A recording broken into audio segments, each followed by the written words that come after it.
Welcome into the latest edition of Extra Time. Aage Fjortoft is with us. Shaka and Stevie here too. Right? It was, I have a correction in my top 10. It was PSV was 10.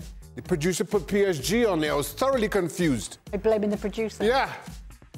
I was totally lost. Don't blame it on a boogie. I'm just putting it out there. I said it was PSV. The data, well, I didn't say it was PSV. The data said it was PSV.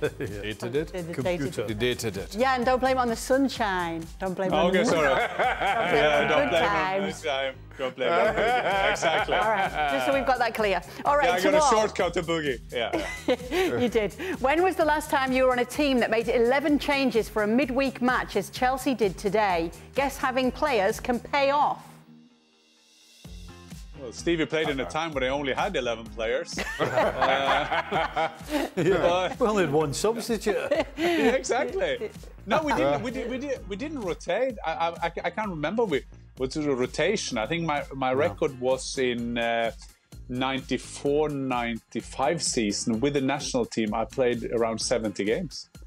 All in all, we had a quite good run in the League Cup and all that, and we played unbelievable games. So they didn't do that, but we've seen that done before. But at Chelsea is quite particular because you just feel that they could play 3 teams and they will be equally good or equally bad, but that now they're equally good. See, it was all part of the plan. See, what it did when we played, when you looked tired, you got a break. So what they're trying to do now is get ahead of it. They're trying to be clever now and give you a rest before you need a rest. Right? I wonder who he's talking about. That's how you figure that one out. Did you ever play and pretend you were tired so that you looked tired? Hey? What? Did you ever, if you wanted to come off, make yourself look tired? Give it whatever. Yeah, it's Shaka knows. No. Yeah. No, why would you want to come off? I don't know, Shaka might be able to answer that one. I said it before, Kay, but we had a goalkeeper in Frankfurt who complained to the manager that it was too many games, and the manager turned around to him and said, "Oh, poor you, goalkeeper, not running. You're running from the 5-yard line to the 16-yard line. Fantastic." Oh, poor goalkeepers. All right, Shaka, as a keeper, how frustrating is it to play in front of a poor defence and face a barrage of shots consistently every match? That's hard work. But then, let me, you could cope with it if you're an attacking team, and you know, I didn't mind it when I was playing at Newcastle. I knew that's what I signed up for. But we would attack the living daylights out of the opposition. So that was great. I was like, all right, we'll do this. I'm fine with it. But when you're just getting shots and you don't look like you're going to score or certainly win games, that's the most frustrating thing. And it tells, because you know that for you to stand any chance of even picking up a point, you have to be standing on your head, making saves and still conceding 2 or 3. Just have any chance of getting anything out of the game, and that's hard. For Jan, which country has the best footballing culture? England or Germany? Oh, dangerous. I will say that the fan culture in Germany is better. I'm not even afraid to say that, because I think it's a bit more old-fashioned, more where it used to be in England. I think that is down to the popularity of the Premier League. You will have great atmosphere in some stadiums and in some games, like you saw now at Aston Villa against Bayern Munich, fantastic. But sometimes it's a bit touristish. Touristish, I can't even say that word. A lot of tourists from Norway and Scandinavia. And I remember I was once at Chelsea as a supporter. I was there. There was this guy next to me, was not a Norwegian. I won't say from where he was, but he had 6 cameras with him.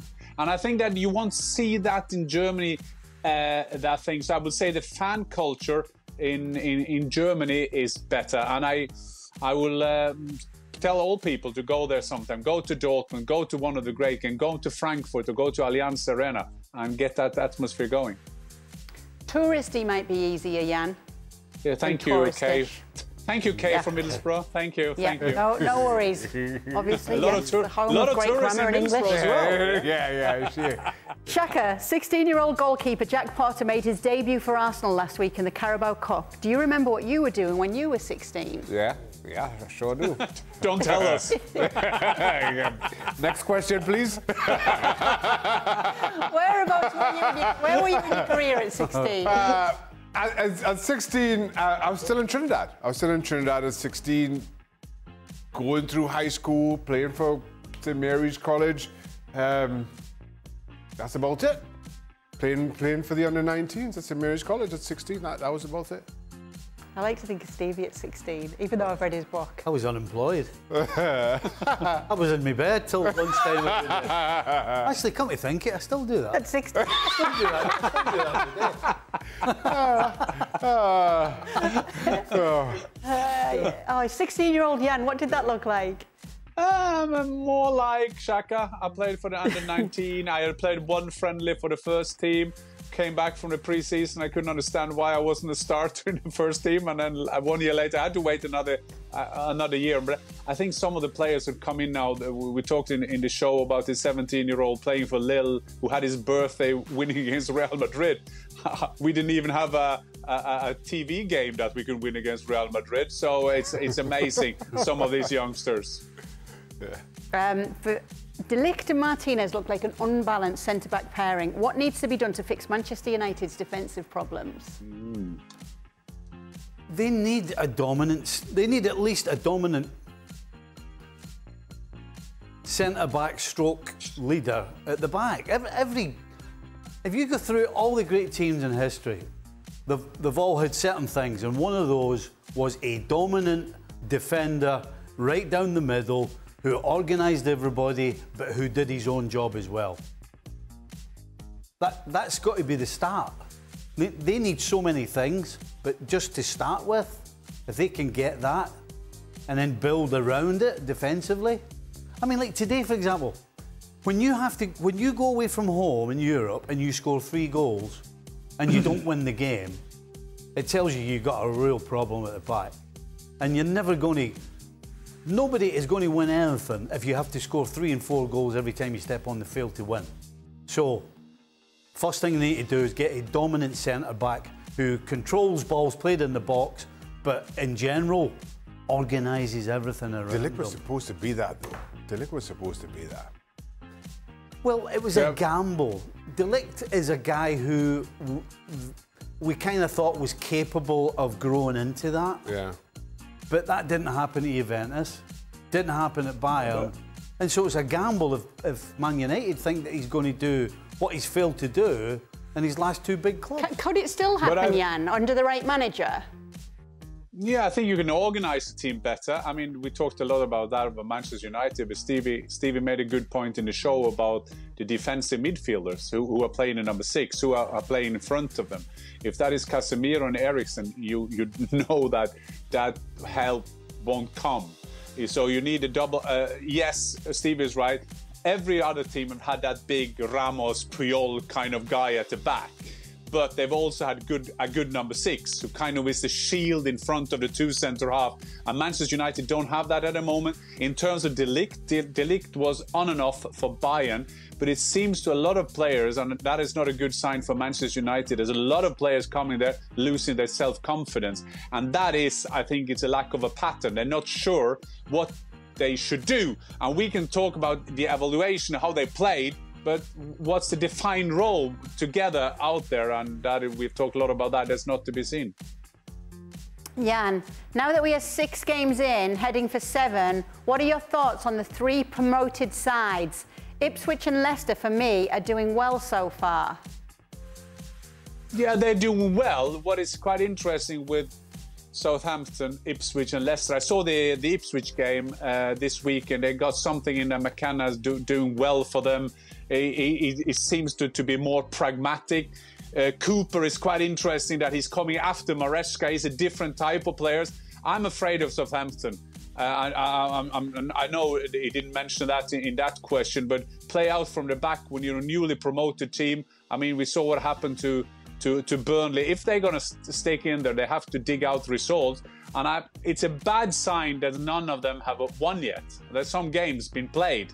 So I'm not saying there's only the thing that they're going from the Championship into the Premier League. There are some coincidences as well. I saw the game again, Leicester against Tottenham. They were hammered in first half. Tottenham should be 3 or 4 or 5-0 up. But Leicester came back and took a point. So it's going to be tough for them because they have to ask themselves the old cliche question, who are the 3 teams who are going to be behind us? Stevie, start, bench or drop? Blueberry muffins, chocolate chip cookies, packet of crisps. Oh, packet of crisps wins. Number 1. Oh, man. Miles, it's not even close. Then it's your chocolate chip, 100%. Aage's his favourite, by the way, my dog.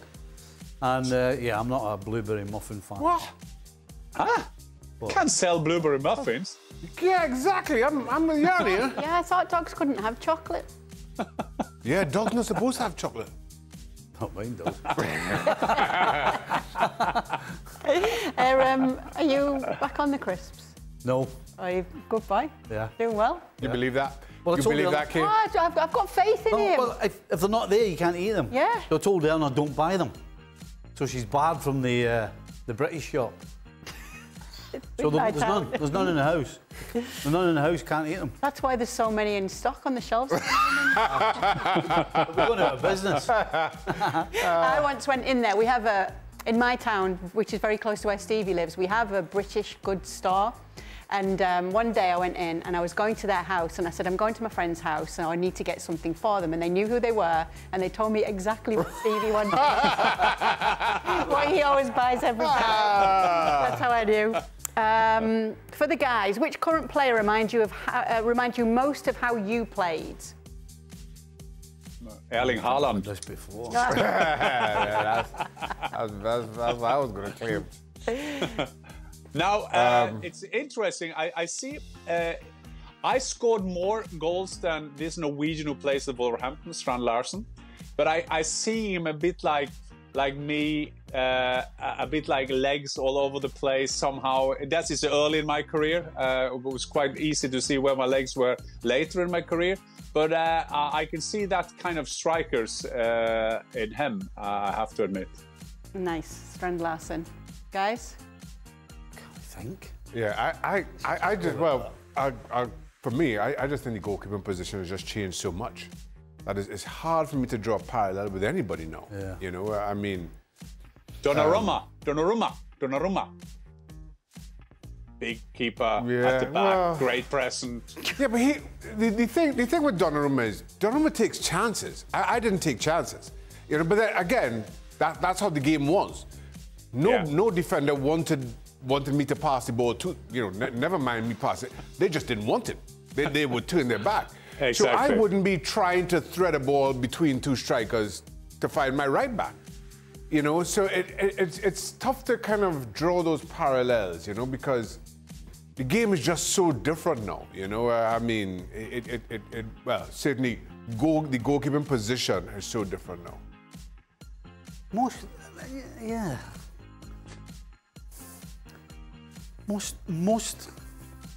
I'll say a lot of positions have changed though.